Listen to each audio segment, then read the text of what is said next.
우리가 다니엘서 말씀을 살펴보고 있는데 앞선 이제 1장에서 이제 6장까지의 말씀은 다니엘을 중심으로 일어난 사건들을 기록한 것입니다. 그리고 7장부터 마지막 12장까지는 다니엘이 받은 묵시, 그 예언의 내용을 기록한 것입니다. 오늘 우리가 살펴본 7장은 앞선 6장보다 시간적으로 먼저 이루어진 사건으로 벨사살 원년에 다니엘이 꿈으로 본 환상을 기록했습니다. 2절에서 8절까지 말씀은 네 짐승에 관한 환상입니다. 네 바람이 큰 바다로 불더니 그 바다에서 모양이 다른 네 마리 큰 짐승이 나왔다 합니다. 이 첫 번째 짐승은 사자 같은데 독수리 날개가 있습니다.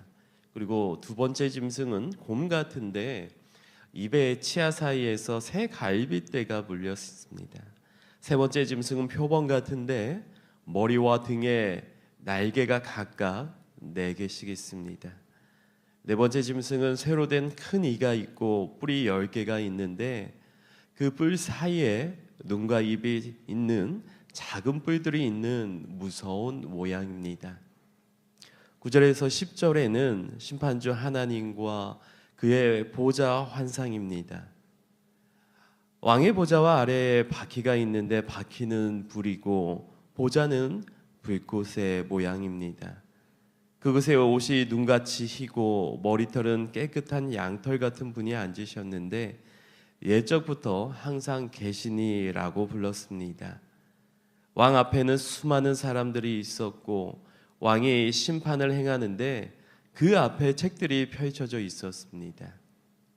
이어서 11절과 12절은 네 짐승의 순환 환상입니다. 작은 뿔이 있는 넷째 짐승이 죽고 시체가 상해서 불에 던져졌고 나머지 세 짐승은 권세를 빼앗기고 어떤 때를 기다리게 되었습니다. 이어서 13절과 14절에는 인자의 왕권을 부여하는 환상입니다. 구름 타고 온 인자가 보좌에 앉은 분 앞으로 인도되었습니다. 보좌에 앉은 분이 인자에게 왕권을 부여하는데 이 왕권은 소멸되지 않는 영원한 나라의 왕권입니다. 14절 말씀을 함께 보시겠습니다. 그에게 권세와 영광과 나라를 주고 모든 백성과 나라들과 다른 언어를 말하는 모든 자들이 그를 섬기게 하였으니 그의 권세는 소멸되지 아니하는 영원한 권세요 그의 나라는 멸망하지 아니할 것이니라. 15절에서 28절까지 말씀에는 환상에 대한 해석이 기록되어 있습니다. 다니엘이 환상으로 고민을 하다가 한 천사에게 질문을 하자 천사가 설명을 해줍니다. 네 큰 짐승은 세상에서 일어날 네 왕이라는 것입니다. 신학자들의 해석에 의하면 첫째 짐승 사자는 바벨론, 그리고 둘째 짐승 곰은 메데 바사, 셋째 짐승 표범은 헬라 제국, 넷째 짐승은 로마 또는 미래의 적 그리스도라고 합니다. 23절에서 27절에는 넷째 나라에 대한 자세한 해석이 있습니다. 넷째 나라는 다른 나라들과 달리 무섭게 천하를 부서뜨릴 것입니다. 넷째 짐승이 가지고 있는 열뿔은 그 나라의 열왕입니다. 그가 성도들과 싸워 이기고 성도들을 포로로 삼습니다. 하지만 심판의 때가 되었을 때 옛적부터 항상 계시니 하나님께서 성도들의 원한을 풀어주시고 나라를 회복시키시며 그 짐승의 권세를 빼앗고 멸망시키십니다.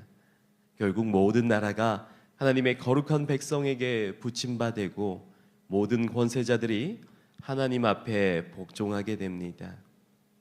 다니엘은 이 예언에 충격을 받았지만 마음에 간직하였다라고 하고 있습니다. 세상의 권세는 너무나 무서운 모양을 하고 있습니다. 우리에게 두려운 존재입니다. 그러나 하나님께서는 그 대적을 그대로 두시지는 않습니다. 보좌에 앉으셔서 다스리고 심판하십니다. 심판을 행하시는 분은 바로 예수님입니다.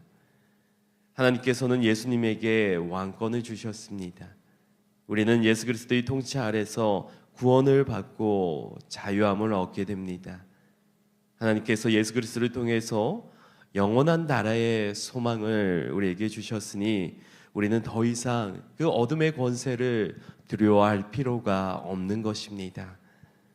최후의 승리를 믿고 우리는 하루하루 주님께서 주시는 그 은혜 가운데에서 살아가면 되는 것입니다.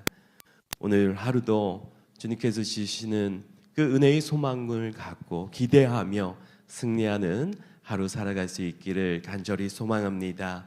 주신 말씀 묵상하시면서 함께 기도하시겠습니다.